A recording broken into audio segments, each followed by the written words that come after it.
The Batman Universe Comic Podcast. Hey, this is Scott Snyder. Hi, this is Denny O'Neil. My name is Neil Adams. And this is Paul Dini. Hi, my name's Dan DiDio. This is Kevin Conroy. Hey, this is Francis Maniple. Hi, this is Jim Lee, and you're listening to the Batman Universe Comic Podcast.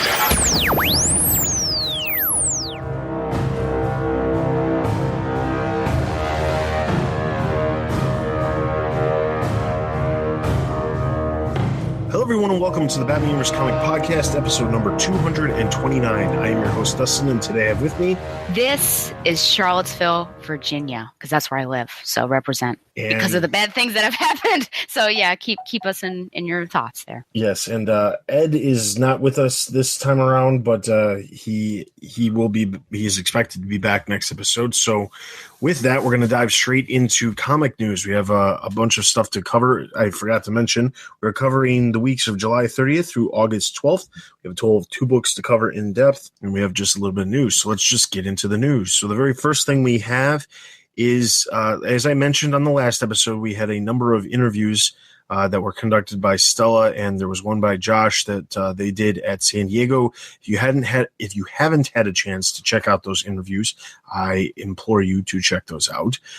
Those comic creators that we had a chance to talk with include Tom King, Jody Hauser, James Tynion IV, Marguerite Bennett, and Julia and Shauna Benson. So be sure to check out all of those, especially the Benson one. I think is probably one of the better ones that we had, specifically talking about all kinds of really cool upcoming hints at what we can expect in Batgirl and Birds of Prey. So be sure to check that out. Other than that, there was one DC All Access video that posted in the last couple of weeks. It was an interview with Tim Seeley, and he was talking about Nightwing, specifically Huntress coming into the book, and Spiral taking a stab at Spiral, I should say, and again in the book, since Spiral hasn't been in the book since the beginning of Rebirth. Other than that, there are 2 new installments of Last Week in the Batcave. Highlights from those include there was one piece of art that was shown from an upcoming Red Hood and the Outlaws book where Red Hood is holding some sort of red sabered sword, which kind of looks like some sort of laser sword. I wouldn't go as far as to say a lightsaber because it does look like a sword, not a beam of light. But it's interesting because Nightwing could end up having a sword instead of guns in the future. That's basically what I was getting from the piece. So check that out. There's an extremely detailed piece of art by Sean Gordon Murphy from Batman White Knight, where Joker is surrounded by a ton of memorabilia, Bat memorabilia, that is.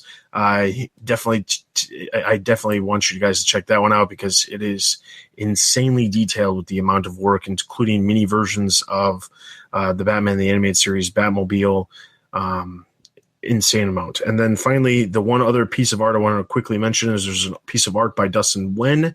It was a variant cover that he did for Super Sons number 7, which has John Kent as Superboy carrying Damian through the sky by the ends of his cape as they fly next to a duck. It was a really cool piece. So I strongly suggest you guys check those out. But obviously check out Last Week in the Batcave every Monday morning.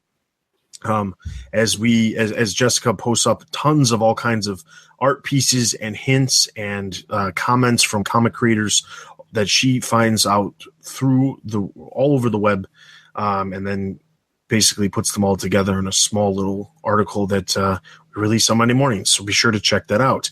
The last piece of news that we have is there was details related to the Duke Thomas Signal series. We know that series is actually going to be coming in November. As it was originally announced at San Diego, we were told it was a series, but turns out it's not a series. It's a 3-issue miniseries. So when we were talking about Duke Thomas getting his own series last episode, and Ed said, yeah, I don't know why they wouldn't do it as a miniseries instead of an ongoing. It turns out it is a miniseries. It's only going to be 3 issues. As we already knew, it's going to be written by Scott Snyder and Tony Patrick. The artist has been announced as Cully Hamner. And the solicitation reads, Batman may own the night, but with new villains emerging during the day, he needs an ally to defend the city when he can't.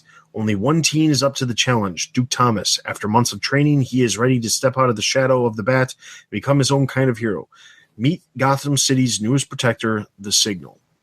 Still don't like the name of the signal. But, it's like the bat signals wandering around in an anthropomorphic form. yeah, pretty much. I mean, I still don't like the name, but I will say this: I'm very glad that they are only doing it as a 3-issue miniseries. It could have been 6-issue miniseries; it doesn't matter. But the point is, it's a miniseries, which that's what makes me happy because it shows that there's not this there's so many series that have spawned out of Scott Snyder events over the years that I feel they would have been better suited as miniseries. Perfect example would have been Talon. Talon, the first 2 arcs of that series were really great, and then they just kind of fell flat. Batwing, which spawned out of Batman Incorporated, originally a different person, and it was a bat character who was based in Africa. Then they brought the character out of Africa, and then Luke Fox took over the mantle of Batwing here in Gotham City. But the reality of it was that the first arc, they had an intent with this David Z character as Batwing because it was spawning out of Batman Incorporated. Eventually, Batman Incorporated was no longer relevant amongst all of the other books, so they brought it back to Gotham, and they had a new creative team start with Luke Fox. But again, I don't feel like that really had a necessity other than just to keep the series going because they had a desire to have the series continue on. But anyway, the point is, I'm glad to see that they are not afraid just to do miniseries that are still within continuity, because this will be in continuity and not just the miniseries that we've been bombarded with the last couple or over the last month. The announcements of all the stuff that's kicking off in October and November. It's good to see that there can be miniseries in continuity as well. So I'm happy about that. All right. So then outside of that, there is absolutely no other news. So as I mentioned before, be sure to check out the website for those interviews, and be sure to check out the site every Monday morning for Last Week in the Batcave by Jessica. So with that, we're going to jump straight into our comic book reviews. And the first one we have is Batman.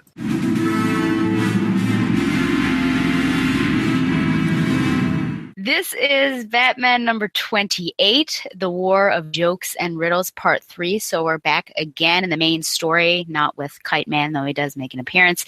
Script, Tom King.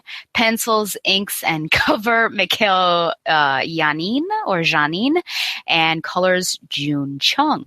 So in this particular issue, we actually see a lot of Jim Gordon's involvement during this time of war. And we see in the beginning, it was a little confusing until a couple pages in why he's undressing in 2 different ways. But you see Jim Gordon in an orange prisoner outfit, as well as Jim Gordon in some boxer briefs. So if you ever had a question about whether Jim Gordon wears boxers or briefs, the answer is yes, he wears both of them. So the idea was that he would meet with both Joker and Riddler to sort of suss out the situation and see what they wanted. And both of them, would you believe, came to the same decision that the war would end if they were given Batman, and of course that was not really going to happen. So Batman and Jim talk about all of this on the roof and just all the incidents that are going on around the city. At one point, randomly, Kite Man falls out of a window, and it was because of Catwoman. It seems that Joker and Riddler are contacting everybody, and so if you don't join a side, then you're forfeit. Your life is forfeit, and Catwoman wasn't about to join anyone. Batman and Catwoman hook up at this point, which I guess wartime is the best time. And then we have another thing where Deathstroke and Deadshot are both sent out to hopefully snipe Batman down. But it turns out they spot each other and they shoot. And of course, they're pretty well matched, so their bullets hit each other. And it takes 5 days. I repeat, 5 days. And I yet again repeat 5 days for Batman to take them down. There's several casualties in this war between the two of them. All of them, of course, civilians. Batman's beating himself up. Catwoman's concerned with Batman as he's relating all of the stories, so you can tell that the 5 days really broke him down a little bit. And that basically is the issue. It ends again on the roof with Jim and Batman, and Batman is narrating the fact that he really did a lot to Floyd Lawton, and he has massive head trauma. So again, you can see just the how much I think it was weighing on him that it took 5 days and then he really took it out on him. So potentially another rookie move for Batman. Number one, that it took him so long, and then number two, that he hurt someone so much. So this is part 3. So I was trying to think of what to do with this, questions and things like that. I would like to, because I think he is more of a focus in this particular issue. You know, Batman's always a focus, but here we have Jim Gordon. So it takes him a couple parts to actually come into this story. And I was also actually trying to think about the last time we saw him play a heavier role. We're on issue 28, and I couldn't think back to when we saw him in a heavy role past Super Heavy, that run. So what are your thoughts on seeing Jim Gordon again and being more of a focus in this story? Do you think is he well used, or because it's a Batman story, should we have just focused on Batman, or do you think it's good to bring Jim Gordon back into the fold? I think it's important to have Jim Gordon in the fold. I think after Super Heavy, the last time that he appeared was the very end of Batman and Robin Eternal, I think was the last time we saw him. Wow. Okay. So it has been a while then. Yeah, it's definitely been a while. I think that it was basically after he was no longer Batman, they kind of didn't do anything with him for a while. And then he just appeared when Batman was back in the role of being Batman, and they were meeting each other up on the rooftop. And that was basically the last time I think we saw him in any sort of major way other than just, in passing. But I think it's extremely important to have Gordon in it. I mean, the one catch is that obviously this version of Gordon is still taking place in the past. It's not actually the present. So because it's the past, it's kind of like it's not really, an up-to-date Gordon. I mean, yes, I think to answer your specific question, it's important to have Gordon in the mix, to have him involved in the stories. Mm-hmm. Gordon is a supporting character who has existed just as long as Batman and Bruce Wayne. He appeared in Detective Comics number 27 right alongside him. So there's no reason I think that Gordon should be, forgotten by any means, but I also feel as if there's room for the supporting characters in this specific title of Batman to be much more elaborated on and built up more than they currently have been. It feels as if like they're doing a great job of building characters over in Detective Comics, but that has strictly to do with the characters that are specifically being focused on and not a whole lot of other characters. We've seen some other characters pop in, like Leslie Tompkins has made an appearance, right. And there's some, Nomaz, which and that's sure. Really pulling, but that's a character that's part of Aswell's supporting cast. I mean, like they're doing a good job over there. This book feels like there's not a whole lot of like world building per se happening over here, and I think that's really important for any title, regardless of whether you're focusing on a Bat team like in Detective Comics or Batman. You have to have more characters that you're focusing on, and I know that they've been doing it, or Tom King's been doing it with Selena Kyle and Catwoman, but I feel like they really need to do it more so.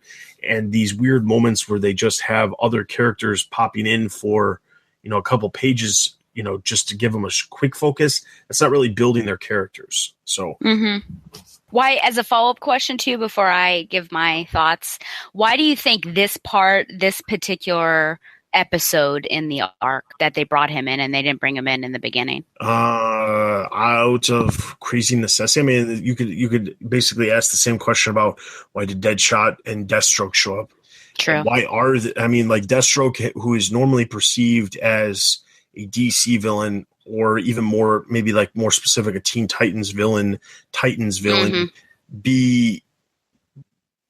bother himself with this trivial war between Riddler and Joker. It makes no sense as to why he would get involved, other than he's just a similar mirrored image or mirrored version of Deadshot, so that they could have, some symmetry between the characters facing off against each other. There's no real reason I think that's, he was pulled in at this specific time.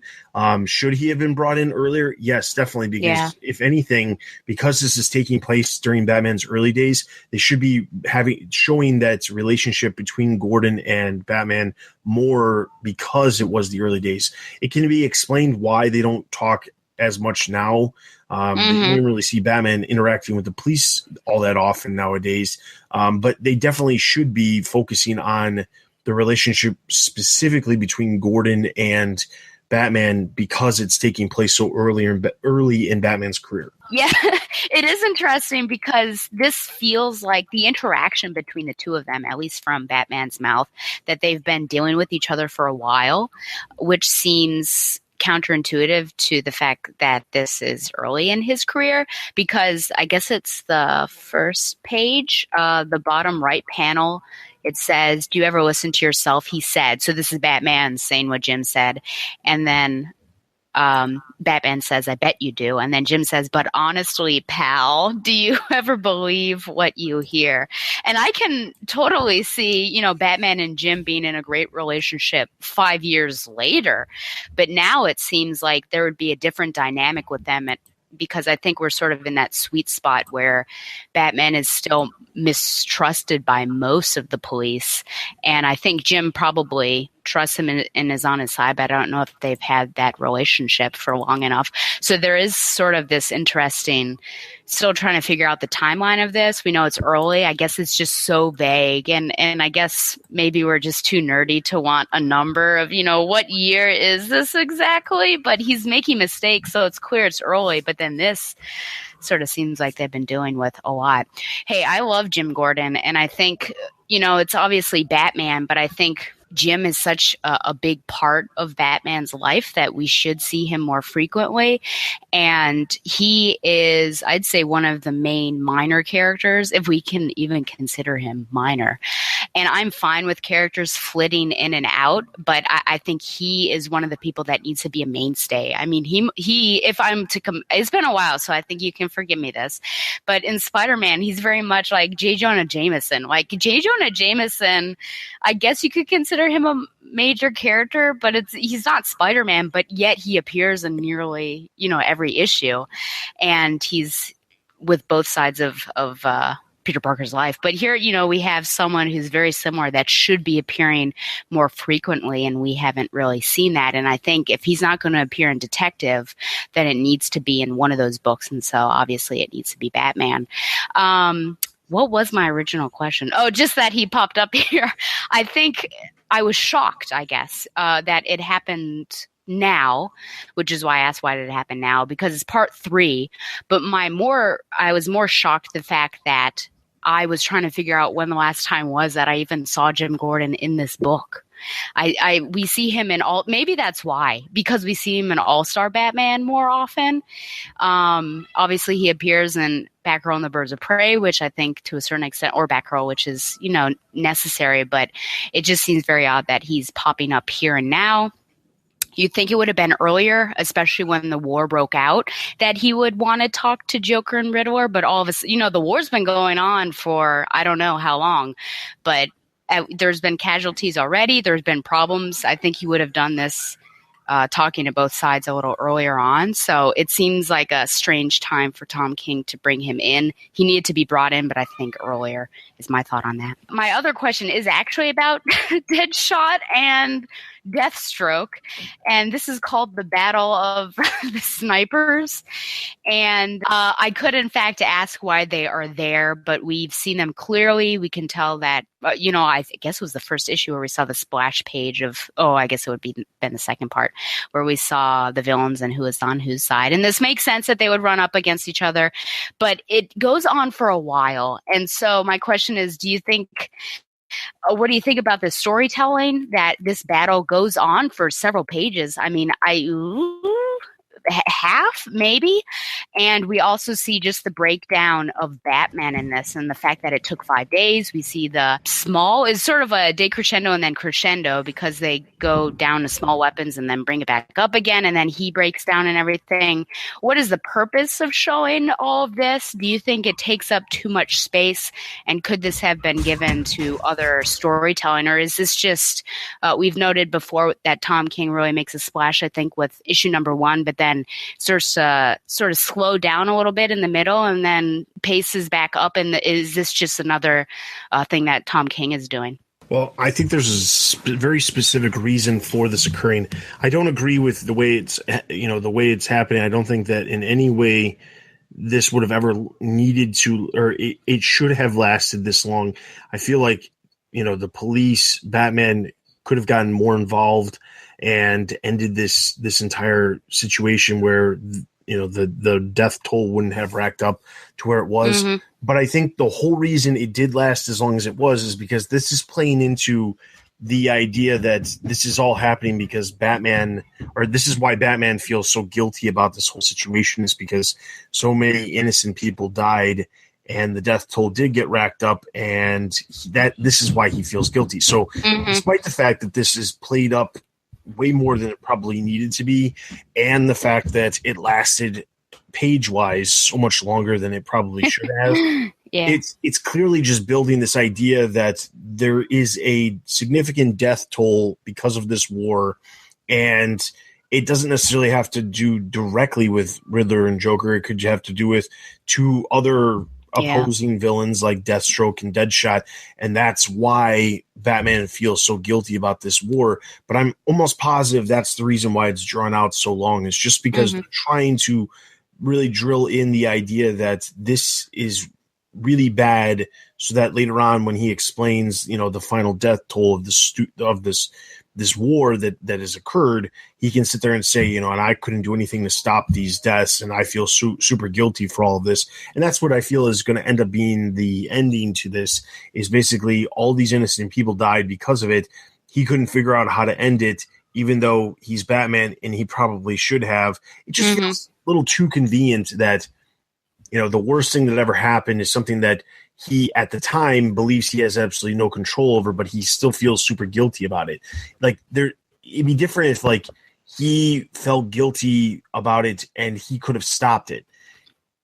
But if he could have stopped it, then he should have stopped it. It's not like he's being, he's locked in a cage and he's just having to witness everything on a TV screen. That's the disconnect for me, is like they're just showing him as he's incompetent and he can't stop it. But somehow, because he's incompetent, he feels completely 100% guilty for all of these deaths. And that's my concern with the direction of where we're going with this. Just that the characterization of Batman is your concern? Oh yeah, the characterization of Batman and the fact that like we're choosing to use these weird matchups to basically reiterate the death toll and then prove the guilt even further, just because that's the goal we're trying to accomplish here. Yeah. It's we're sort of turning a corner with Batman, and it just seems like everything that happens is his fault in his mind. We saw that in Detective quite recently, and I think with this and for anyone to do that, I just feel like emotionally and psychologically they can't take that much. So I'm not really sure how this characterization of him can hold up without destroying themselves from the inside out. But I do agree with you. I think the sequence went on too long, if only because he repeated 5 days so many times. And it was either it took 5 days or on the 5th day and 5 days. I didn't count because that would be obnoxious for me to say that, but it happened so many times that I thought, my gosh, I understand. You've made your point, move on. And he's like breaking down. It was almost like a cyborg that was like, 5 days. And, Selena's there like, are you okay? It was an interesting matchup. I think you could have potentially put in any two people, but this was nice in the way that very much they mirror each other, because who else would have such a close connection? Not connection is not the best word, but who would be so similar than Deathstroke and Deadshot potentially? Though I guess I always thought that Deathstroke would probably be a better hand-to-hand combatant than Deadshot. But I guess I'd have to do more research on that. I definitely agree with that. And I think Deadshot's a better marksman too. Yeah. Deadshot's a better marksman. Oh yeah. Yeah. I would agree with that, but we'll go with this. I think the point is, I totally agree with everything that you say. I think it also, again, we're going back to the fact that he's I guess, a rookie or an amateur. So we're seeing this breakdown of these mistakes that he's making. So it's almost as if this whole story is coming down to, things I could have done better in my first year as Batman, even though we don't know if it's his first year. But it's just like pounding him down. So this is like it's not like Batman has ever been the most uplifting book ever, but I feel like this is a really negative interpretation of Batman, and it's coming from Batman's own mouth. But yeah, I don't know how anyone really could survive all of this that he's like taking on his shoulders. So it just gets worse and worse, and I feel like we're not done yet. But I don't know how often. I'm hopeful that this is the only time that this happens, with this like multiple page spread of a war happening and Batman losing control and not being able to handle it, because I don't want to read subsequent issues where there's another matchup and more people die and he has a breakdown. So I hope this is a one and done situation, because it was bad enough. But yeah, those are my thoughts. I don't know if you had anything else you want to talk about on this issue. No, not this time around. I mean, I was pretty straightforward, and your questions pretty much matched up with what was actually happening. So I'm going to give this issue a total of 3 out of 5. Yeah, I'll agree with you. 3 out of 5. All right, and over on the website, Matthew also gave it 3 out of 5. So it's going to give Batman a total of 3 out of 5 Batarangs. Let's move into our next book, Detective Comics.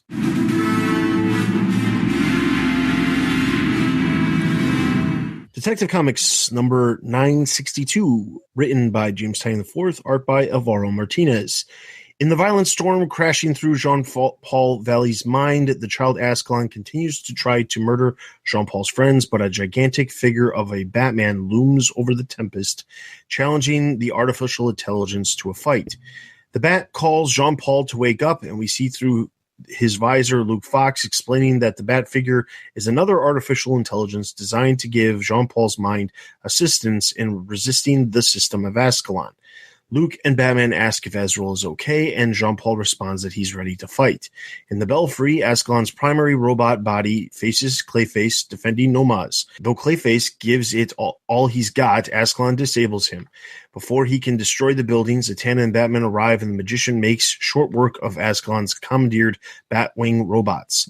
Inside, Batwoman and Cassandra assist Nomaz to safety, but he insists on seeing Jean-Paul.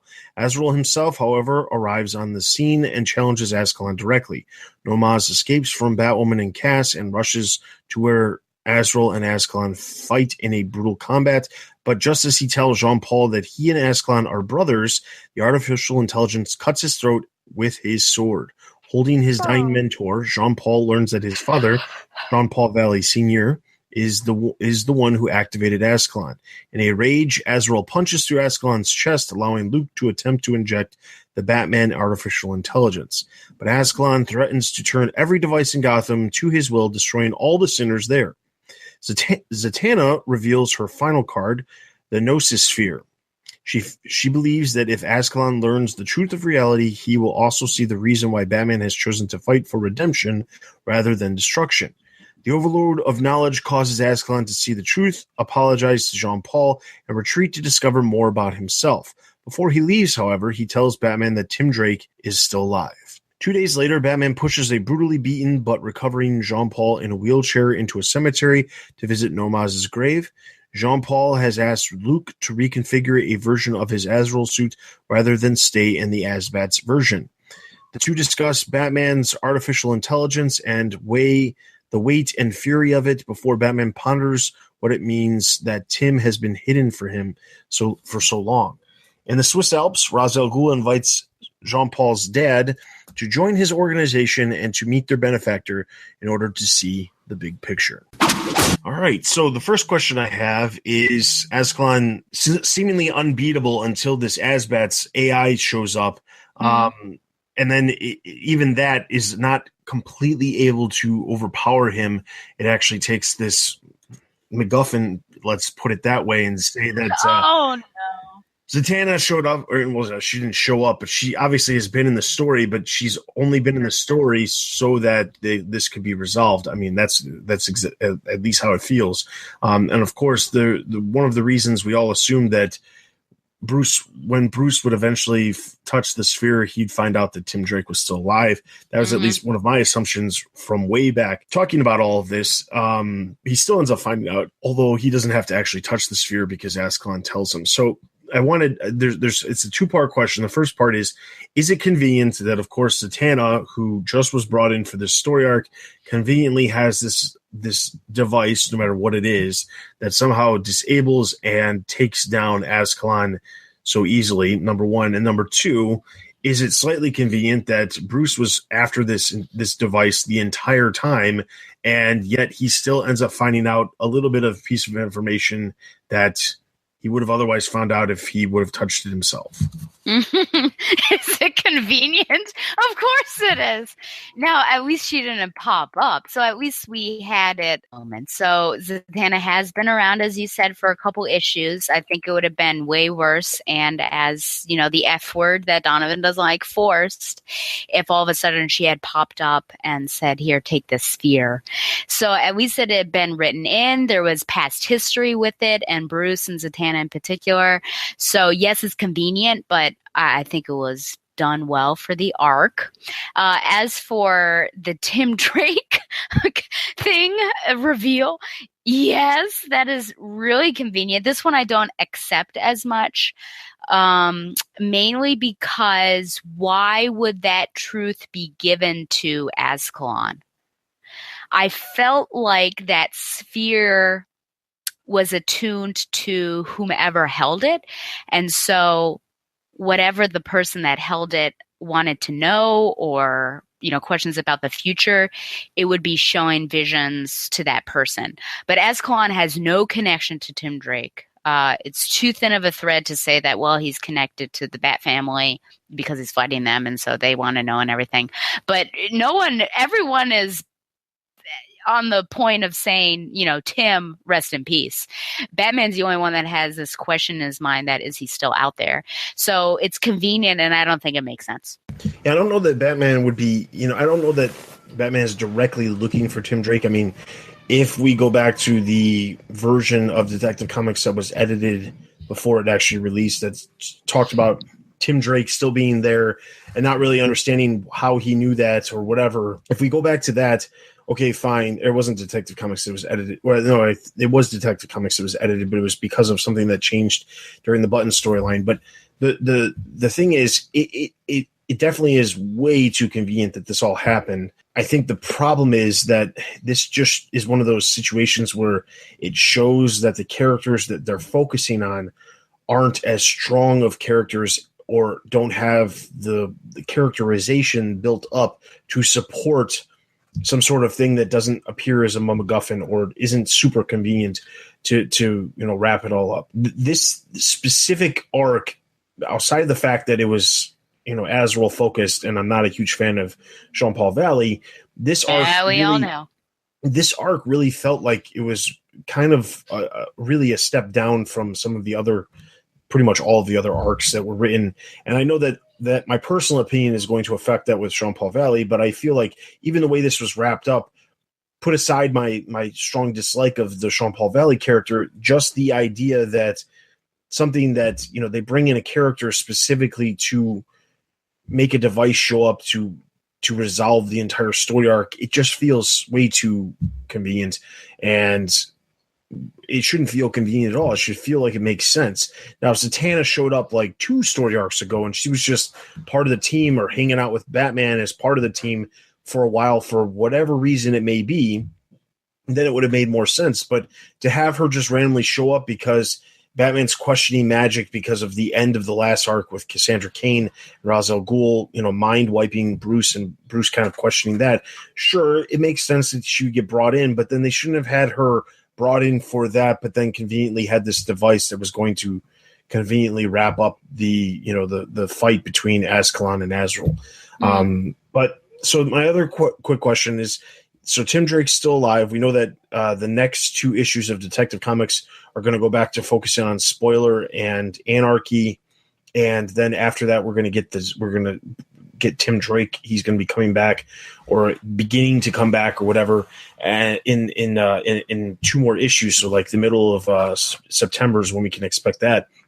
But the other question is, so there's this thing, there's this tease at the end of the issue with Ra's al Ghul going to find Jean Paul's dad and inviting him to join. So if the person is not, if the person in charge is not Ra's, and we saw last issue, we saw him basically collecting Lady Shiva and bringing her with him at the end of the story. Mm-hmm. He's clearly recruiting somebody, but the at least the way I perceived it was he was recruiting these people for himself. Mm-hmm. But like as his own team, I mean, this though it comes across as there's definitely somebody else, heading up this organization, this bad organization or whatever. So the question is, any guesses as to who could potentially be leading up this organization that is so bad that would even Ra's al Ghul would say, "Yeah, I'll follow you." Yeah, that's the question: is who would Ra's al Ghul agree to follow? And I think it's Ozymandias. I think it's got to be someone that's like off the scales, powerful, I think, and just someone that, to a certain extent, people that you follow, you have respect for them, but I think you also have a bit of fear for them. And I think Ozymandias is probably the person that fits that. My knee jerk would be like Apocalypse, a Dark Side. But I think given the storytelling, that would be like way out there. Because we've been slowly connecting to the Watchmen. We know that something weird's going on with Tim Drake. I think the rumor is about Ozymandias being there. So that's my guess, is that we're going to connect it directly to the Watchmen. And who better but this guy, Ozymandias, to be the quote-unquote benefactor, as Ra's al Ghul says. Yeah, I can't say that I would for sure put it that way. I mean, Mr. Oz, the person who's got Tim Drake in the prison, kind of makes sense. If it ends up being Ozymandias, sure. Mm-hmm. But I think the problem that I have with that is that seems like it's too big of a character for the Bat books. Yes, he's intellectually smart. Ozymandias is intellectually smart, but it just feels like he is somebody who would be better suited for the DC universe, a DC story, not necessarily a Batman specific story. So I can't immediately say that I agree with that, but honestly, thinking of who else it could be, because it's Tynan, I could see it being somebody new that we have never seen before, just because he's done that before. The creation of Mother, which I think we were all under the assumption that Mother was somebody until it was revealed that, like a third of the way into Batman and Robin Eternal, that, oh wait, no, Mother is literally nobody. It's just this new character that everyone is, that David Kane is somehow being completely okay with following. But I think for me, I can't think of who it could be, for sure. But I do think that whoever it is, it probably does have to be somebody DC universe, not Batman specific. Just because I can't see Ra's al Ghul bending over backwards and seeking out people to recruit for a team for anybody that, is just from this world and is completely okay. I mean, like, you want to go complete crazy left field, Bat might. I'll say. Bat might? That's right. That is crazy. I do want to have you explain that, but I first, before I forget what I was going to say, if it's a creator original by Tynion, he better do one heck of a job explaining who this person is and making them a legitimate threat. Because the problem with that is you've got to create that history, and then you have to make the readers believe that this person is powerful enough to make Ra's al Ghul bend the knee. Did you say bend the knee? Have you been watching some Game of Thrones? I'm always watching Game of Thrones. Bend the knee. That was Danny's phrase. But why Batmite? Can you explain that, please? Well, I'm just thinking, like, I only bring up Batmite because Batmite is so far removed to make any sense.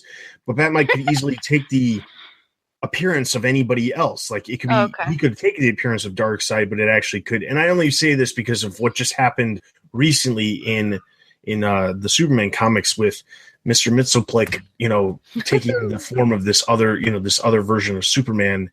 And Mm-hmm. I don't think anybody saw it coming that it was going to be Mxyzptlk. And it was kind of a cool, moment. But at the same time, like, I feel if it was Batmite, it'd probably be a little bit too conveniently timed and look like a ripoff of what they just did over in the Superman comics. But it's not really that I have any like real basis to say, yes, that makes, it should be Batmite. But I'm just trying to think of like somebody completely out there That's pretty out there. Batman universe specific that, has the ability, has the crazy abilities, and Batmite is one of those characters that has crazy abilities. So that's the only thing I can think of, but I'll leave it at that for now. So Detective Comics, I'm going to give this one a total of 3 out of 5 batarangs. This is a hard one. I guess I'll agree with you. I will say that a funny moment that I laughed out loud was when Batwoman said, "I love her" to Zatanna was away. I don't ship them necessarily, but I thought that was pretty funny. But yeah, I'll agree and say 3 out of 5. All right, so over on the website, Ian gave it 3.5 out of 5, so it's going to give Detective Comics a total of 3 out of 5 batarangs. That is all of our in-depth reviews. Let's jump over to the website for Greater Gotham.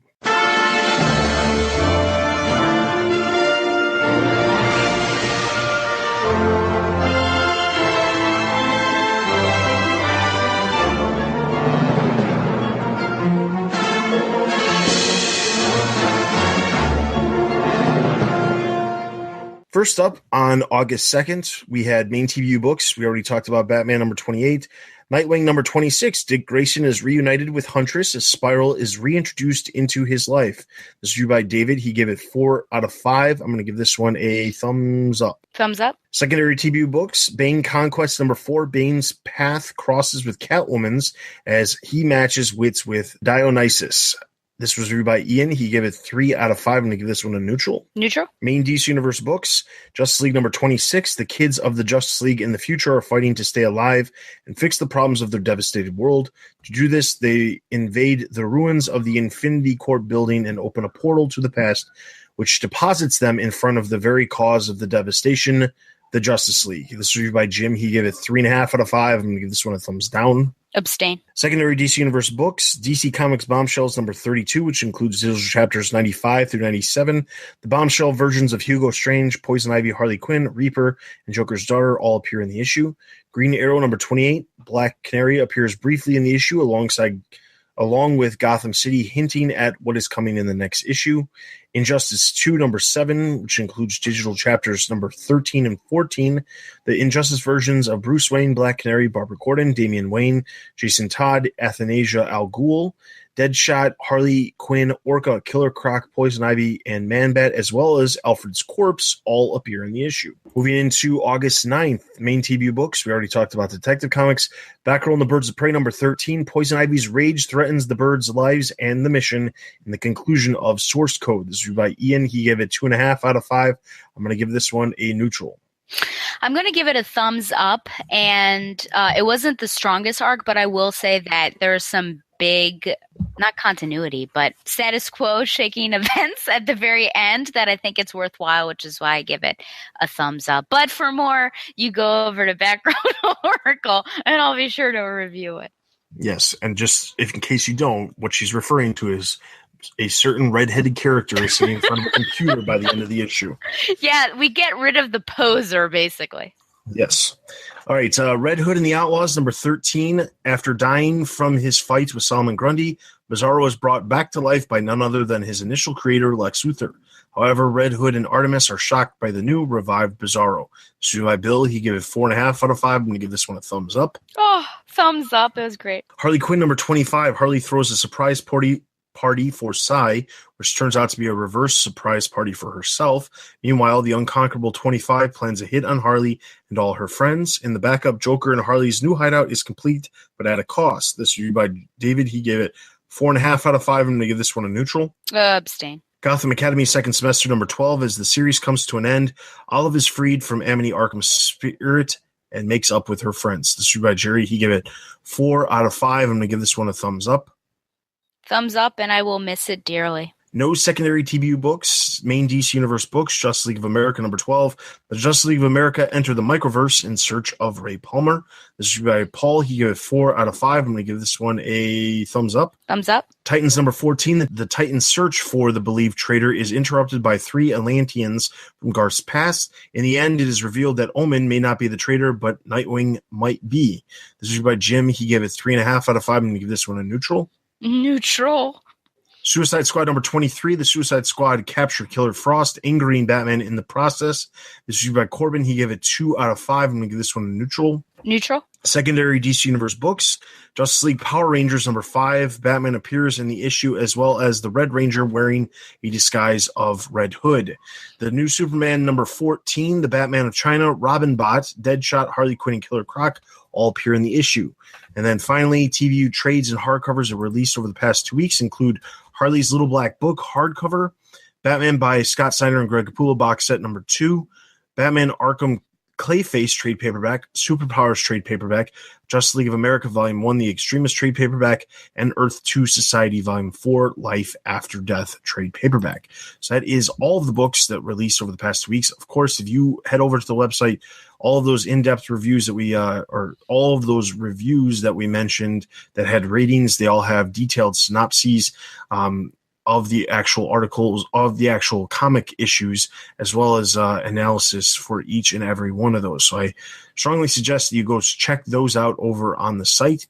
And if you are reading some of those books and you disagree or agree, I encourage you to leave comments on the review posts to discuss, those books with the guys and gals who are reviewing those titles. So with that, we're going to jump straight into our listener Q&As.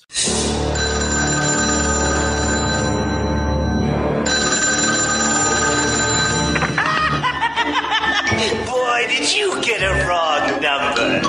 Leave your message at the sound of the shriek. No, please, don't!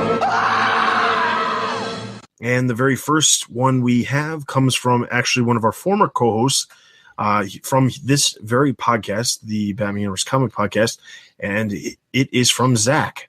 See, after you get fired, you do survive and you come back. I'm just kidding. He wasn't fired.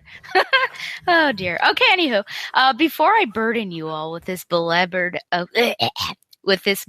series of thoughts and questions, I just want to say how much I appreciate the comic cast and the insight each of you bring to the show. I've recently started reading the Batman Universe books again after several years of neglect and have enjoyed listening along as I process my thoughts on the continuing evolution of the character. Some impressions regarding Batman number 27 and episode number 228's commentary. I'm not sure that I share the opinion that King's characterization of Batman suggested a specifically jaded character or a character who doesn't believe in the idea of self-rehabilitation or reinvention like was suggested in episode number 228. I don't see where that was expressed in any form. If anything, Tom King's entire tenure on the main title has been negotiating the various phases that Bruce Wayne has undergone a reinvention of self, whether it be his relationship with Gotham and Gotham Girl, the role of a hero, addressing Bruce's attempted suicide earlier in life, one's value of their own life, or the current state of the relationship with Selina, the desire to share and receive love. All of these interpersonal arcs have been about Bruce's struggle to define himself outside of the cowl and beyond the tragedy that defined his childhood. However, these themes have also existed outside of Batman himself. I Am Bane is entirely about the cultivation of a persona to confront the atrocity set before oneself, and King's juxtaposing of Batman and Bane was meant to observe the similarities and differences in their paths. We are seeing the same questions being raised in the War of Jokes and Riddles with Kite Man, but also the Joker, who is presently confronted with an identity crisis himself. The storyline began with the Joker's inability to find anything worth laughing about. I think this detail is imperative to understanding his current relationship with Charles Brown. The Joker is uncertain of the what and how in cultivating his future presence as a villain in Gotham City, which is mirrored in Charles Brown's own sense of self, which he is being forced to confront as he serves as a strategic pawn in a three-way chess game between Batman, the Joker, and the Riddler. I think because the war itself, in the War of Jokes and Riddles, is more of a foreboding background element to King's story arc, the severity and psychological toll it has taken on Batman has been underestimated in King's realization. We know Batman is being violently thrust into an extreme decision. We assume this will be Bruce's confession to Selina that is seemingly serving as the backbone of this entire story. But perhaps King hasn't expressed this trajectory with the most lucidity. On the notion that Kite Man is simply lucky, here are Tom King's thoughts on Kite Man. To me, he's Sisyphus. Oh boy. The guy who rolls the rock up the hill, poor guy, only to have it fall back down and crush him. This is Stella speaking here, but just so you know, poor Sisyphus, he has to do that for all eternity in the underworld. But anyways, back to this. I was interested in a character like that and how he could possibly survive in Gotham City. In my opinion, this is Zach now. In my opinion, this same description could also be applicable to Bruce Wayne, the Joker, the Riddler, Two-Face, Clayface, Dick Grayson, Tim Drake, Barbara Gordon, Cassandra Cain for Dawn, etc.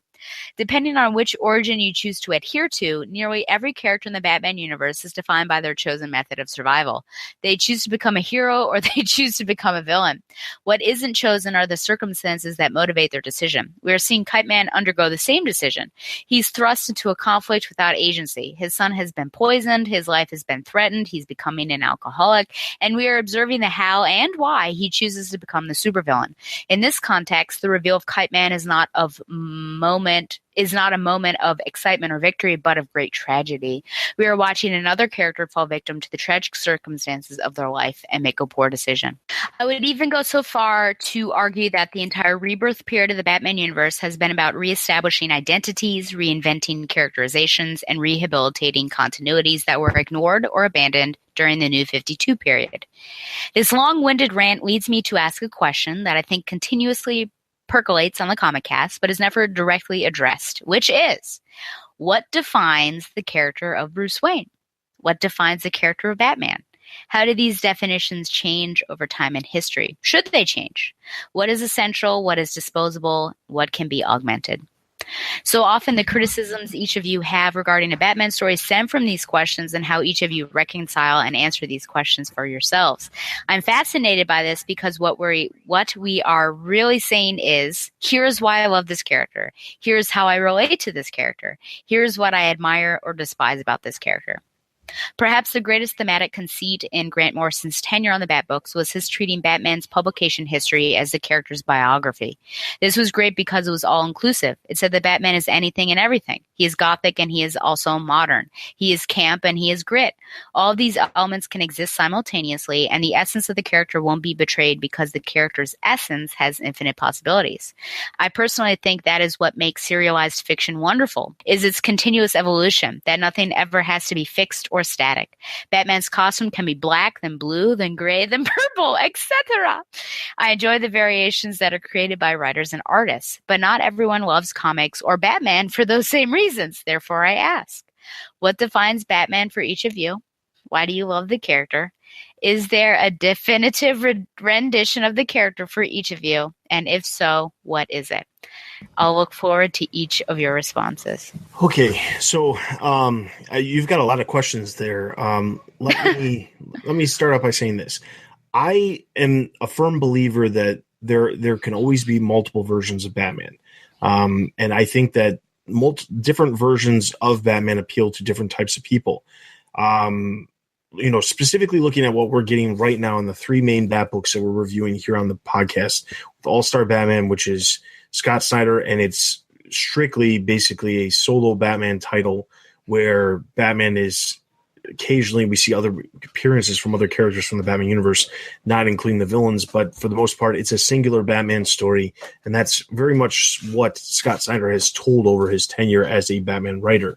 And then over in Batman, we see Batman also as a singular character, but we see a little bit more of the newer elements that we've seen during the New 52, a lot less focus on the history of the character and the relationships with the existing relationships with some of the characters like Tim Drake or Dick Grayson. We're not really seeing those relationships in that book. It's more of the relationships with some of the newer characters like Duke Thomas and Gotham Girl. And then over in Detective Comics, it's the complete opposite, in my opinion, where you have Batman basically working with all of these characters who in some way, shape, or form have been around for a longer period of time. I think the majority of the characters, other than I think Batwing, this version of Batwing is probably the newest character that's on the team.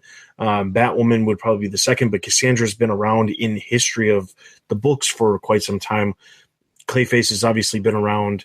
Tim Drake has been around. Stephanie Brown's been around. So, I mean, like these other characters who have appeared, Azrael's been around. These other characters have been around. So it's very different in the fact that the characters that Batman is interacting with in this title are not newer characters that were created within the last 5 to 6 years. They are all characters who have existed pre-New 52. Let's just put it that way.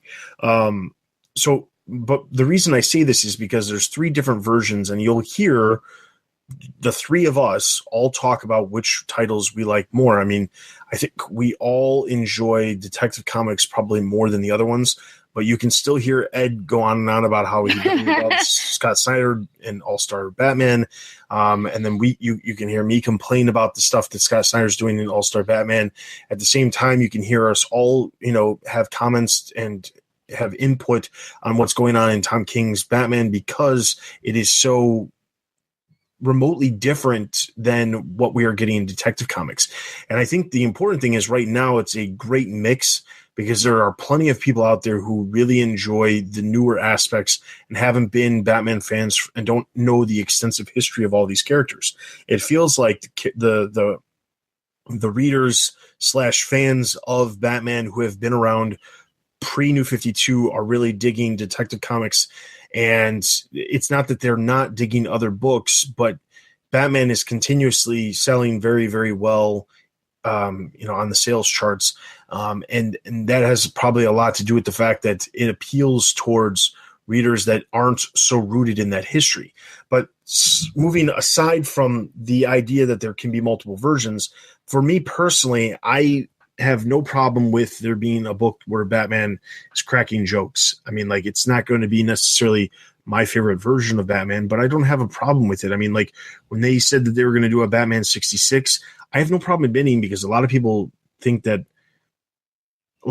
at the Batman 66 series, and for them, it's a way that they got brought into Batman and the world of Batman and things like that. And they remember watching the show as reruns when they were kids, or some of our older listeners, they watched the show when they were actually kids. So, I mean, like, the thing is, like, for me, I never liked that show. I didn't even see the show until I was probably 10, 12 years old on reruns on a Saturday afternoon. And I just despised the fact that they were constantly poking fun and Batman was so not serious. And I think a lot of people look at the 60s TV series and say, oh, it's great. It's camp. That's the way it is. And I still, to this day, I look at it. I can appreciate it for telling stories and things like that, just like I can appreciate Gotham telling stories, even though I despise that show too, because it's not the version of Batman that I enjoy. That being said, I'd say that my version of Batman, I mean, like, the epitome of what I look at when I say this is the best version of Batman is really Batman the Animated Series, Batman specific. That's my favorite version of Batman, but that has a lot to do with the fact that that's the Batman I grew up on when I was a kid. But I will say that when it comes to the comics, the Batman of the 90s after Nightfall and all that, but like the Batman who is rooted in the family element of the Batman universe, where he has Nightwing, he has Tim Drake, he has Spoiler, he has Cassandra Cain, he has Oracle, he has all these other characters that are so rooted in like the fabric of who he is as a character. That's the character that is most important to me. Do I care, what color he wears, whether it be a blue, black, gray outfit? No, it really doesn't make a difference. I mean, like, I prefer like that darker gray with the dark gray. Like, I don't like necessarily a straight black costume, like say Beware the Batman, or the blue costume from like the Neil Adams version from the 70s. Those aren't probably my favorite. But yes, there are different versions of the costume, and it can change over time. I think one of the things that's so great about a character that exists within the world of fiction is that a character who can adapt and change over time is a character who can last way longer than most characters. When you look at the history of Batman as a character, Batman has had so many different versions, whether it be in the Golden Age or the Silver Age, or on the TV shows or in the movies. There's so many different versions of Batman, and I think there's always things you can appreciate from every version of the character. But I think that's my preference is the character who's very rooted in that family element. I don't like the loner Batman. I don't like the Batman who, doesn't want to have anything to do. Like, Batman knows his limitations. He knows that there are limits as to what he can and can't do. And he recognizes that and addresses them. And that's part of the reason he surrounds himself with allies, and he eventually joins the Justice League in the course of continuity, is because he realizes that there are threats out there that he can't necessarily handle on his own, and he needs help. And, when he brings along characters like Tim Drake and Dick Grayson, it makes sense the way, it's written most of the time. It makes sense. And, Tim Drake has always been the detective. He's been able to out detective Batman whenever it comes to things. I would love to see stories where Tim Drake is, basically schooling Batman on how to be a better detective. I mean, I think that would be a cool thing, but it just goes back into that family element, seeing Dick Grayson telling Batman to lighten up because Dick Grayson is a much lighter character. I like seeing the characters interact with Batman. Batman naturally is a dark character, but I think the more the family is intertwined with him, the more interesting he becomes, because it's like, the perfect example, I think, is, this upcoming Batman and Harley Quinn movie that's coming out. You have Batman who's like straight serious the entire time, and he's surrounded by characters like Harley Quinn, who's completely bonkers, and then you've got Nightwing, who is naturally a lighter character than Batman, but still obviously darker than somebody like Harley Quinn, or I should say more serious, not darker, but more serious than Harley Quinn. But you can see them kind of like rubbing off on Batman in a way where Batman is, you have to like see his reactions, and you can really appreciate the fact that this guy is in a weird situation, but he's making the best of it. The idea that a normal person puts on a bat suit and fights crime, he doesn't really have, like, other than just to, serve out justice, he doesn't really have a reason to do it. He does it because he feels the necessity to make serve and protect. And that can be said of anybody. I mean, but the difference between him becoming a police officer per se, or, a fireman, or somebody, any other, a soldier, or any other, job or occupation that would be the same thing, serve and protect, hand out justice, things like that. There's a reason why he does what he does. And I think just having him as the loner just doesn't come across as the character that appeals towards me.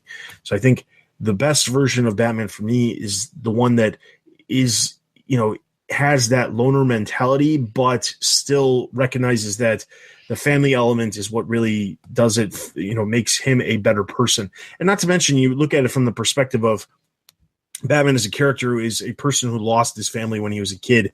As an adult, he has the opportunity to have his own family, whether it be, he gets married with Selena and actually has children, or whether he just surrounds himself with all of his allies and that's his family. I think that's the most important version of the character, specifically to me. I'm really surprised at you. Mainly because when I was thinking about this, I'm glad you went first. But I thought, well, I bet Dustin won't say this, but you did. Yeah, it's Family Man Batman is my Batman. And I think part of it stems from my shipper heart, as people who have listened to the show or mine know that I have it. But I also ship like familial people in a not weird way, like fathers and sons and things like that. And that's why I really liked Peter Tomasi's first volume of Batman and Robin, because I felt like it really got to that. Batman is not a relatable character for me. He is I just think, when I think of relatable characters, he's not anyone that I could necessarily be like, yeah, I feel what you're going through, man. But it's I think part of it's like nostalgia, growing up with this character and seeing it, in cartoon form, you become connected with them. I think also the rogues, because they are so fascinating and have fun shticks, and they're so beautiful in their array of differences, that is also something that draws me to him. But it's the dark stuff, or the one, the guy who pushes people away, like Dustin was saying, he upsets me. I get annoyed at him. Nightfall was a troublesome time as I was reading that, especially in, I guess, A Lonely Place of Dying too. No, I'm sorry. Nightfall was a troublesome time because I thought, my gosh, Tim can be doing some things here. And also Future ones in the 90s is troublesome too, when he could be trusting Tim to do things and he's telling Azrael to protect him. So yeah, the loner is not that the person that I like. And it's interesting because when it all started, this was who Batman was. And I just think it's hard for a character to grow if that's all he is he's going to be by his own, on his own, and fight crime. But we've seen him forcibly take on a sidekick, right, from societal questions of, Batman, and he takes on a sidekick, and then more come. But through the sidekick, you also have this great relationship, which, more questions, of course, arose. And then he has these other people that sort of flit in and out of his life, and either he has a positive influence on them or they meet with tragic results. And then you see that, oh my goodness, he's not a monster, he's actually human, that sort of thing. So I would agree also with Dustin. I just can't believe it. We have more in common than I thought. That the 90s also. So I would consider myself a newer comic reader. I'm not, an expert. And it's funny because as I'm reading for my own show with Barbara Gordon, I encounter a lot of Batman, obviously, and as if she can't stand on her own. But I am in the 90s now because of Oracle, and I'm reading so many Batman comics, and it's just, I'm loving it. I love the storytelling, and I know people say that the 90s were extreme, and you do see that sometimes, but also I think there are just really good stories to be told. So the Batman, the family man is what I love to see, because the Bat Family title, when that was running, was great because it was Dick and Bruce doing things, and then later Dick would be at Hudson University and doing his own thing. But then you would also have Batman teaming up with other people. It could be Barbara Gordon, could be other people. And so I think it goes to prove that he's not always a loner. I think he's gruff in the beginning, but I think he starts to open up. And I think to a certain extent that it's, self-preservation.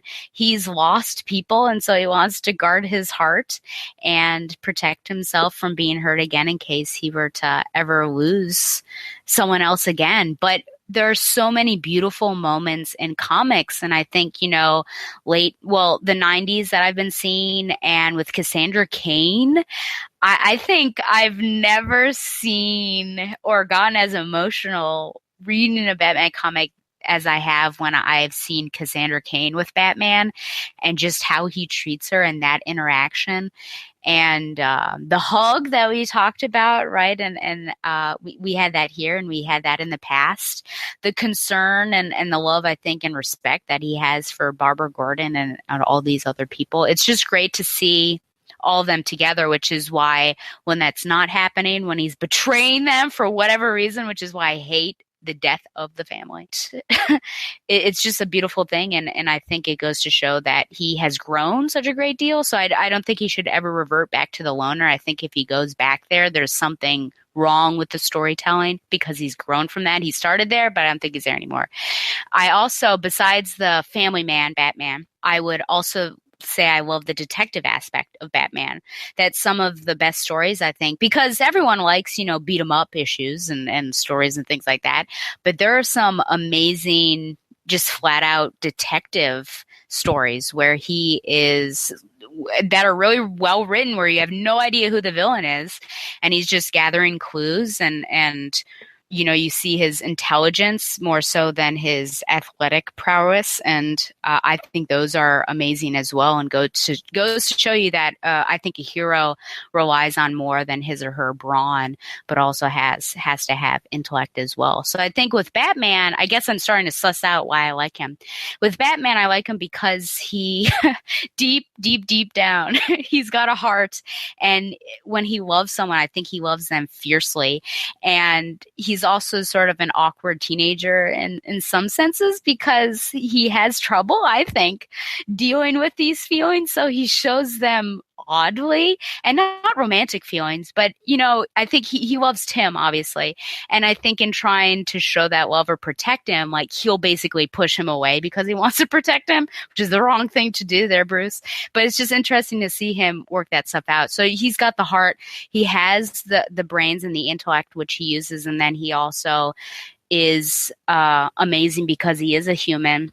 He's got his bank account, as Ben Affleck has said, right? That's his superpower, I think it says in the Justice League trailer. So, he's got that, but that's not all that make him up. He can do crazy things and fight with the best of them. So Batman, while I don't relate to him, I think he's just a fun and interesting character.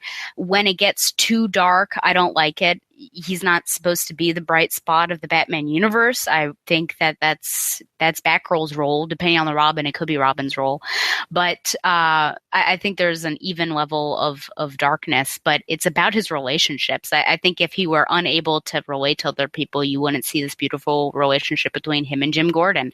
So it's just how he relates to people, his love for this city, and trying to give back to his parents. So it all comes, I think, this whole mission comes from his love for somebody, and it all started with his parents, and now we see him grow from a loner to where he is. So yeah, I guess that that answers the question, which is why I think, back to your comment, Zach, on the beginning, I don't remember if I was the one that said that he was jaded or not, but specifically in this issue where, so I'll speak for Dustin, he can correct me if I'm wrong, where we're having issues is that the character seems to be changing, I think, and it's not to say that writers don't have they have the freedom to create their own Batman character, but I think there are certain things that need to happen, and it just seems like the Batman that we're seeing currently really beats himself up a lot, and I think he always has taken it upon himself that, if something bad happens to Gotham, it's his fault. But it seems like things are really being thrown at him, like, in an impossible way. And so, of course, he's going to fail. And, of course, this bad thing is going to happen. So I don't know if I called him jaded. I don't know if that's what I would consider him. But I just feel like this current Batman arc is a very low level of his career, a low point of his career, and so I'm like sad about it because yes, if he's an amateur, which I think we can assume that he is, he's going to make mistakes, but this seems like the odds are stacked against him. So I think that might be where we're coming from. Yeah, and I think the biggest thing is that he just feels like, and maybe this is stemming out of the button, and maybe this is the direction that Tom King is aiming for, but it does feel like he's beating himself up, and I really do feel like whatever the conclusion of this War of the Joker riddles that he's gonna, this big reveal that he's trying to tell Selina, I just don't feel like it's going to translate to make complete sense for us as the reader. Knowing the character, he shouldn't be like automatically taking the blame for any bad thing that happens. No matter how in control or out of control he was. If he's not pulling the trigger, it's not his fault directly. I mean, like, he can feel guilt, but it's not his fault. So. And that's, I think that's the biggest problem with where we're going. Is like, the other problem is I feel like we're just going in a direction we don't know exactly what way we're going with the story. It just feels like we're going somewhere, but we just don't know where yet. And I think the other issue is that if this were the only thing that we were seeing, I think we could accept it potentially. I think we might still have some difficulties with how it's been playing out, but we'd be better than we are. But if you think about it, this sort of storyline has been happening frequently. I still say that with Tynion's run, he did it again with Tim Drake. Like, that one issue was really bad. Oh, I guess it was Night of the Monster Men, where he's like, no, I need to be the one to take all of them down. Then you have Batman and Robin Eternal with the whole mother issue and him like pretending that there's a big secret that everyone's going to feel betrayed about, but really it turned out to be fine. Okay. And then you have Death of the Family, where he like pushes everyone away. There's, he's lying to all of them. So it seems like this isn't the first time that we've got some weird stuff going on, and he's taking on more than he should, and he's doing bad things and making poor decisions. If it were one time, then we'd be like, oh, that's okay. But it's been happening more than it should. Yeah. All right. So then our next comment comes from Chris. This was trivia. This guy, I have to say, Chris knows a great deal. So he is our trivia guru here. So here we go. Some useless trivia as to whether the comic strip Peanuts exists in the DC Comics universe. I can't speak to Rebirth or the New 52, but there was a takeoff on the strip back in the mid-1970s. The Joker had a short-lived monthly comic book, and oh dear, and in issue number 3, the Joker had an amnesia-stricken creeper whom he had captured go and kidnap cartoonist Sandy Saturn, who drew the comic strip Cashews. Get it? That had a Charlie Brown-esque character with a striped shirt and all, for a ransom of $1 million. Any similarity to Peanuts creator Charles Schultz ended there, though. While Schultz seemed kind and timid in interviews I saw, the Sandy Saturn character was a bit of a grouch.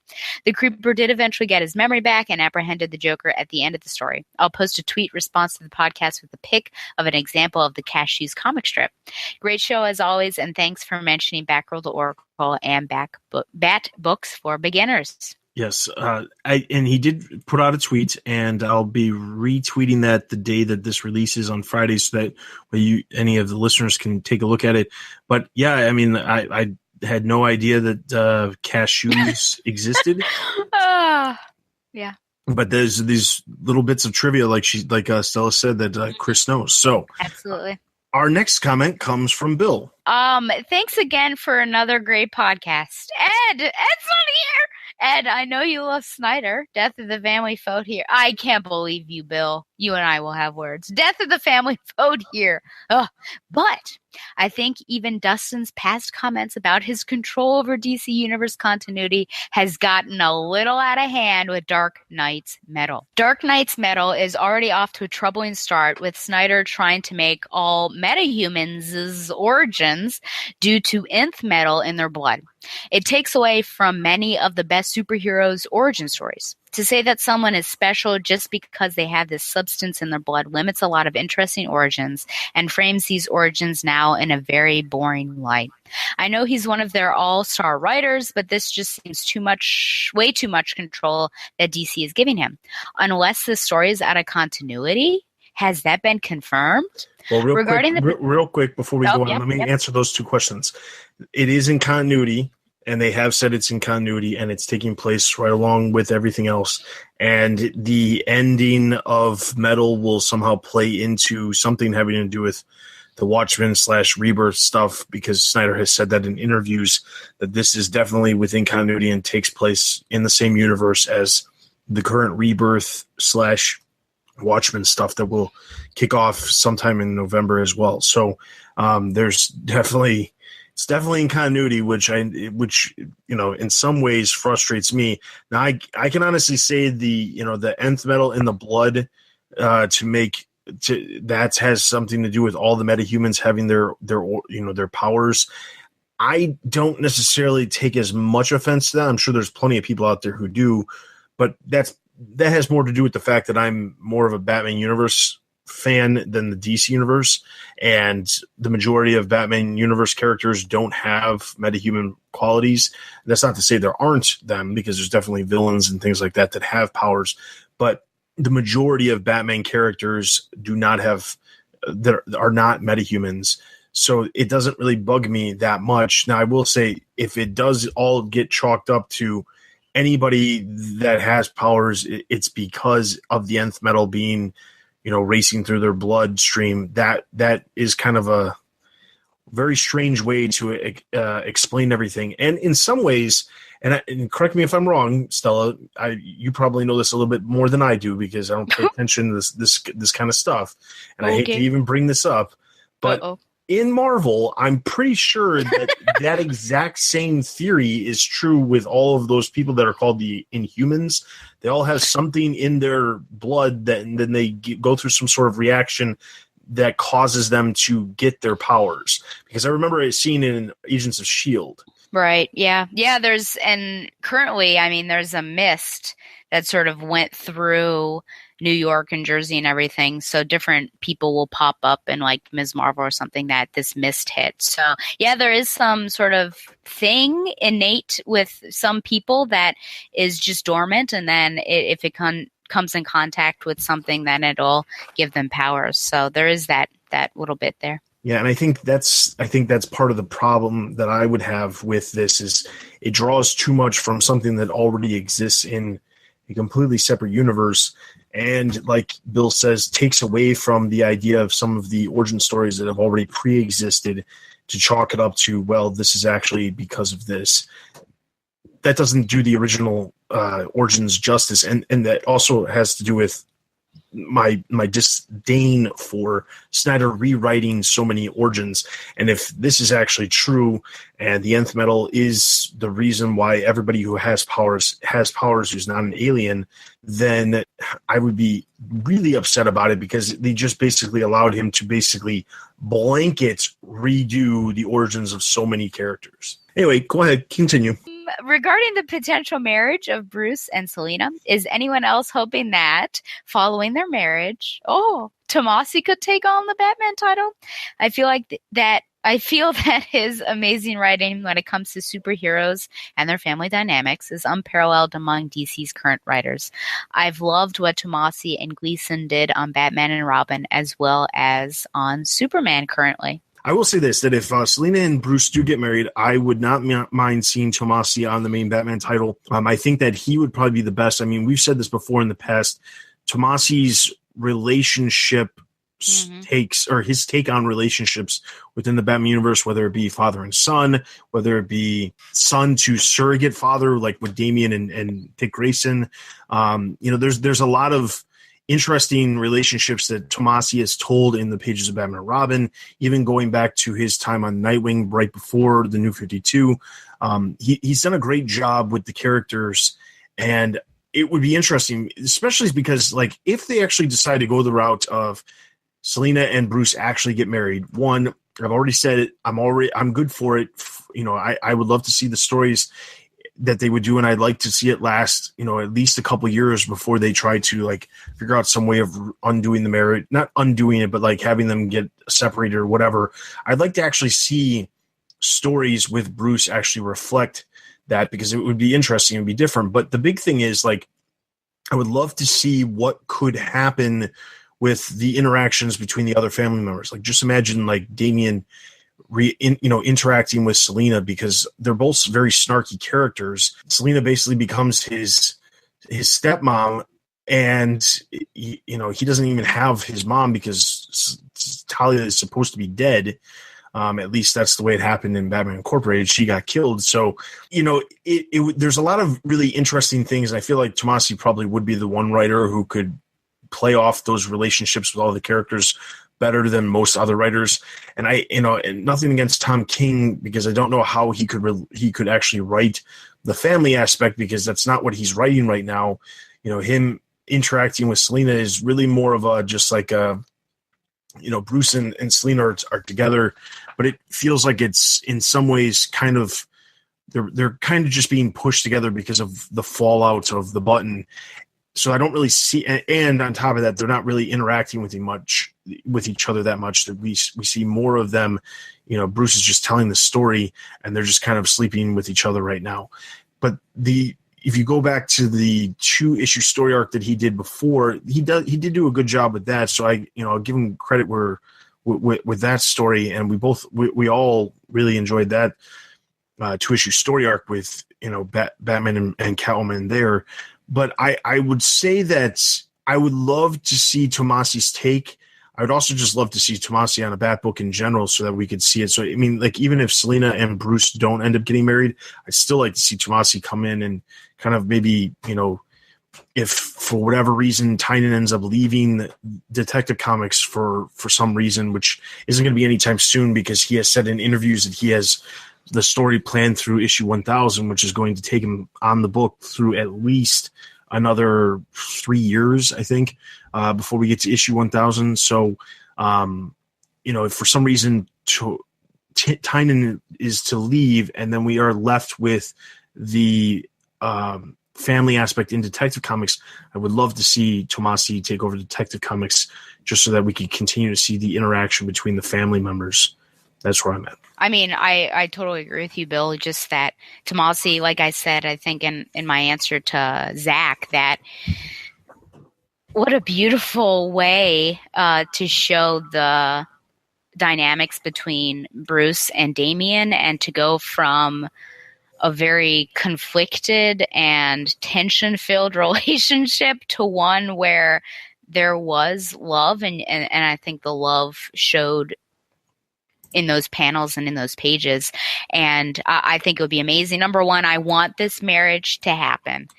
And I want it to happen without tragic results because I'm very afraid for it. So I want it to happen.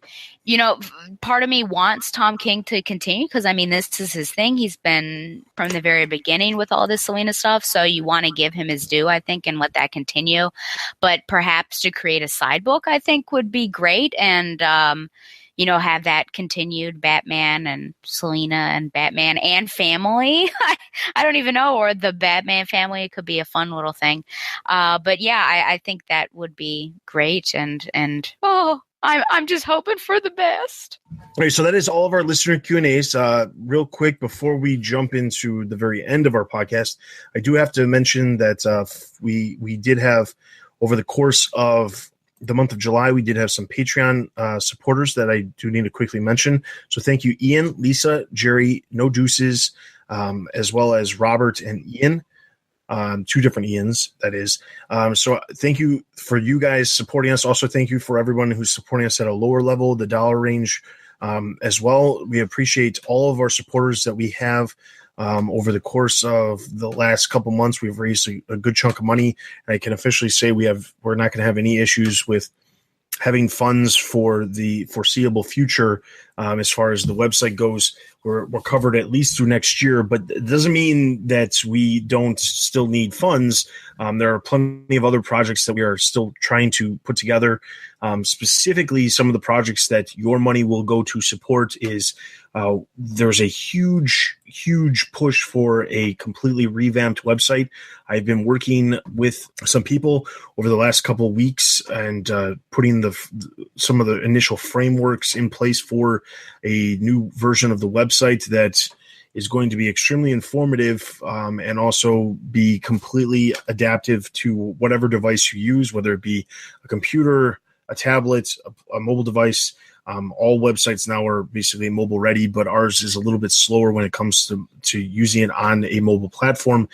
So that's one of the huge things that we're doing, and as well as revitalizing the number of different sections on the website.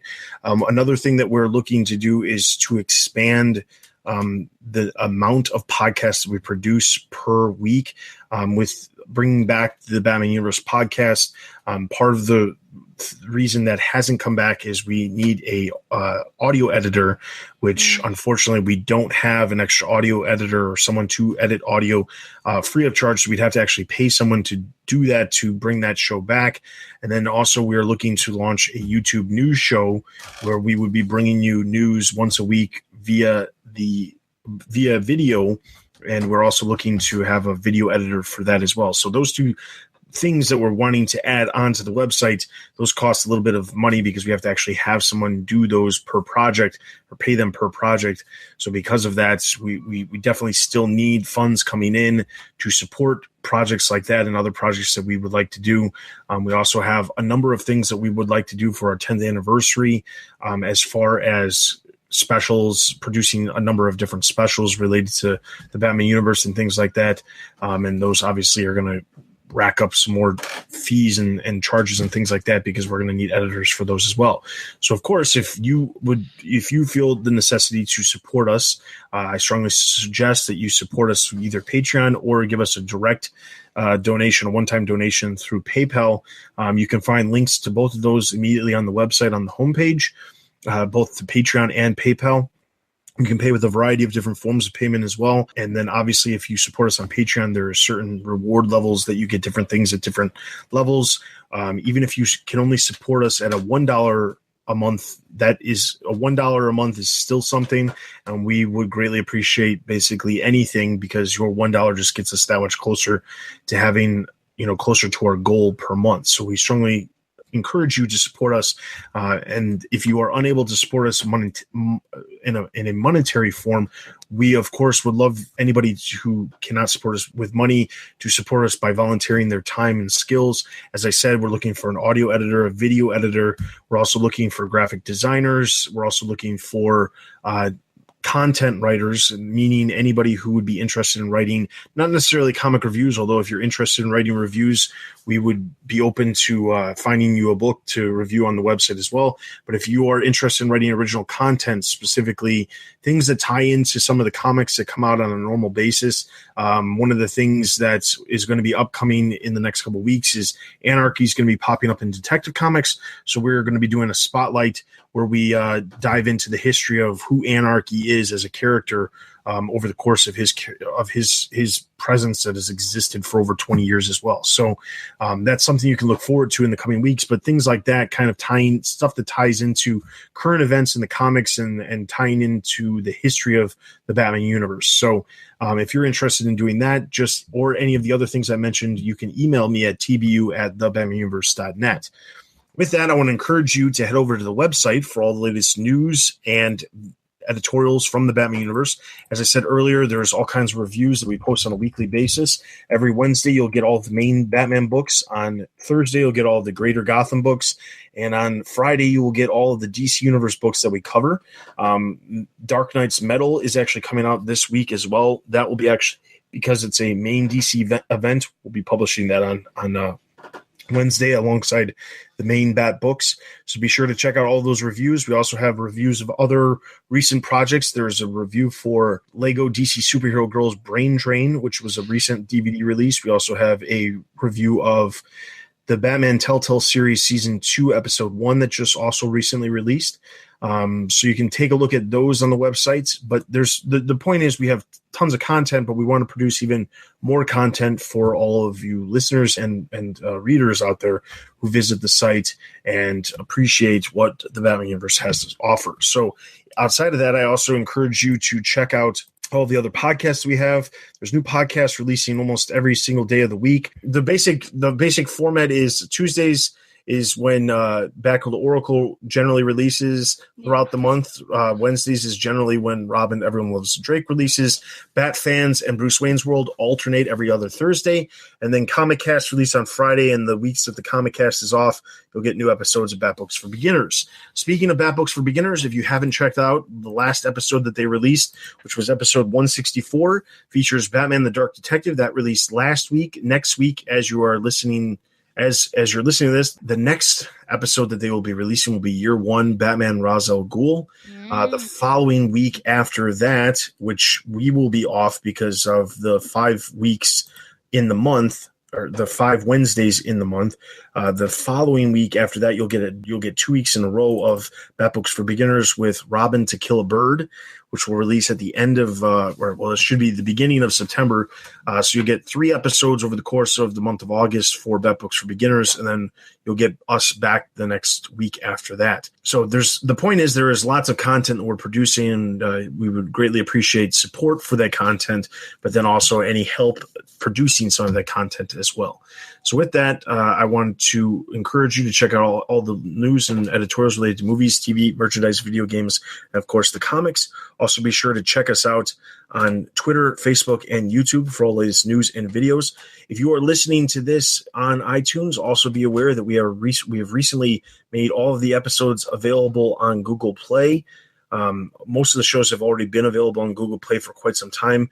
The show is available on Google Play. There's shows also available on Stitcher, and the show is now available on YouTube as well. You can actually listen to the show on YouTube as well going forward. All of the episodes that we release on the website will also release on all of those platforms: YouTube, Stitcher, Google Play, and iTunes, as well as the site. So be sure to basically hear us and listen to us wherever you have a device. We are everywhere now.